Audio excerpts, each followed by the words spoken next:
Hi viewers எல்லோருக்கும் வணக்கம். இன்னைக்கு சுற்றும் விழி சுடரே நாடகத்திலிருந்து ஒரு சின்ன பார்வைக்கு. அதாவது பார்வதி வீட்டுக்கும் கருணாகரன் வீட்டுக்கும் ஒரு சாமியார் வராரு. அவங்க அம்மா கூட்டிகிட்டு வராங்க, பார்வதியோடைய அம்மா. உடனே பார்வதியை ஃபோட்டோவை பார்த்துட்டு, இந்த அம்மா தான் அல்பாயுசில் போயிட்டாங்களா, இவங்களுடைய ஆத்மா தான் இந்த வீட்டை சுற்றி சாந்தி அடையாமல் அலமோதிக்கிட்டு இருக்குது அப்படின்னு சொல்கிறாங்க.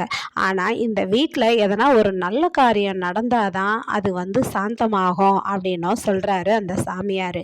அப்போது உடனே ஸ்வேதாவுடைய அம்மா, அதான் பார்வதியோடைய அம்மா, அவங்க சொல்கிறாங்க, அதுக்கு தான் எங்கள் மாப்பிள்ளைக்கும் ஸ்வேதாவுக்கும் கல்யாணம் பண்ணலான் இருக்கிறோம். ஆனால் அது ஒவ்வொரு சமயமும் ஒரு ஒரு தடங்கள் வரதுனால ஏதோ ஒரு தடங்கள் இருக்குது அப்படின்ட்டு ஸ்வேதா பயப்படுறா அப்படின்னு சொல்கிறாங்க.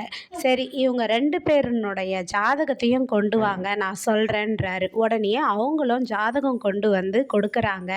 அந்த சாமியார் அந்த ஜாதகத்தை பார்த்துட்டு, இந்த 2 ஜாதகமும் சேர்ந்தே ஆகணும்னு தான் விதி இருக்குது. ஆனால் இதை நீங்கள் செய்ய செய்ய தடங்கள் நிறைய வரும், சோதனையும் நிறைய வரும்.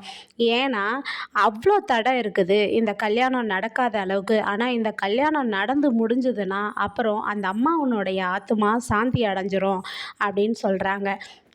இல்லை சுவாமி, அதாவது நிச்சயதார்த்தம் அப்போ விளக்குலாம் எரிஞ்சிருச்சு, அணைஞ்சிருச்சு.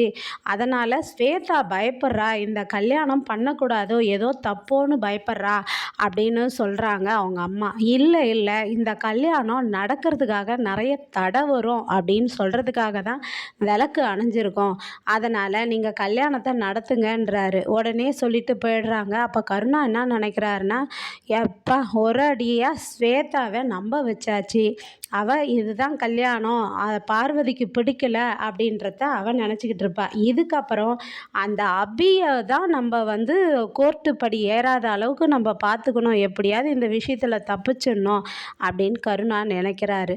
அதுக்கப்புறம் கருணா என்ன பண்ணுறாருன்னா, அவருடைய அட்வொகேட்டை வர வச்சு இந்த அப்பீல் நோட்டீஸ் வந்ததை வச்சு சொல்கிறாரு. அப்போ உடனே அவர் என்ன சொல்கிறாருன்னா, ஏன் பயப்படுறீங்க, அப்பீல் நோட்டீஸ் தானே வந்திருக்கு, என்னவோ கேஸே ரீஓப்பன் பண்ணுற மாதிரி பயப்படுறீங்க, இருங்க பார்த்துக்கலாம் அப்படின்னு சொல்கிறாரு.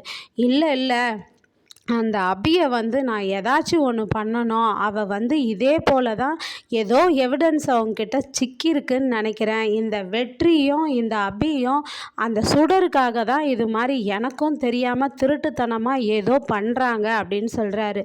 சரி, நீங்கள் பயப்படாதீங்க, நான் கூடிய சீக்கிரமே இந்த கேஸில் என்ன ப்ரூஃப் அவங்க கையில் கிடச்சிருக்குன்னு நான் கண்டுபிடிக்கிறேன் அப்படின்னு சொல்லிட்டு திவாகர் சொல்லிட்டு போகிறாரு. அதுக்கப்புறமா பிரபாகர் என்ன சொல்கிறாருன்னா, அபி, அதாவது இந்த கேஸோட டாக்டர் அவர் இறந்துட்டார்ல, அவருடைய அசிஸ்டண்ட் ராமலிங்கம்ன்றவர் தஞ்சாவூரில் தான் இருக்காராம். ஆனால் அவர் அப்ராடு போகிறாருன்னு சொல்கிறாங்க. அவரை போயிட்டு பார்க்கணும் அபி. இந்த கேஸில் என்ன எவிடன்ஸு, அவங்க 2 பேரும் ஷேர் பண்ணிக்கிட்ட கருத்து எதனா இருக்கும், அவரை கேட்டு தெரிஞ்சுக்கணும் அப்படின்றாரு. ஆனால் இன்னொரு விஷயம் என்னன்னா, மாணிக்கத்தையும் நாளைக்கு அவன் வேற இடம் போயிடுறானா, அவனை போயிட்டு பார்க்கணும். 2 விஷயமும் எப்படி ஒரே நாளில் பார்க்கறது அப்படின்றாரு. இல்லை, கண்டிப்பாக நான் டாக்டரை பார்க்க போகிறேன், நீங்கள் மாணிக்கத்தை போய் பாருங்கன்னு சொல்கிறாங்க அபி. சரி அபி, உனக்கு துணைக்கு நான் வெற்றி அனுப்புவானா, இல்லை இல்லை வேண்டாம் நான் மட்டும் போகிறேன்றாங்க. அப்புறம் அபி வெளியில் போயிட்டு வரும்போது கருணா அவங்க மேலே கார் ஏற்றுறா மாதிரி வராருங்க. கார் ஏற்றுறா மாதிரி வரும்போது, என்ன செத்துருவன் பயந்துட்டியா அப்படின்னு கருணா கேட்குறாரு. அதுக்கு அபி என்ன சொல்கிறாங்கன்னா, இல்லை இல்லை, நான் எங்கே உன்னை தூக்கு மேடை ஏற்றாமல் இந்த ஜெயிலில் நீ களி தின்னாமல் பார்க்காம போயிடுவானோன்னு பயந்துட்டேன். நான் தின்ன புழு சாப்பாடும் நான் இருட்டில் கடந்த வேதனையும் டபுள் மடங்காக நான் உனக்கு திருப்பி தருவேன்டா. உன்னை பழி வாங்காமல் விட மாட்டேன்டா.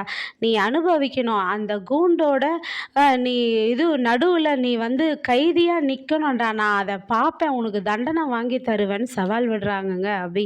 வரும் காலகட்டத்தில் இந்த கதையில் இன்னும் என்னென்னலாம் நடக்க போகுதுன்னு பார்க்க காத்திருப்போம். நன்றி, பாய்.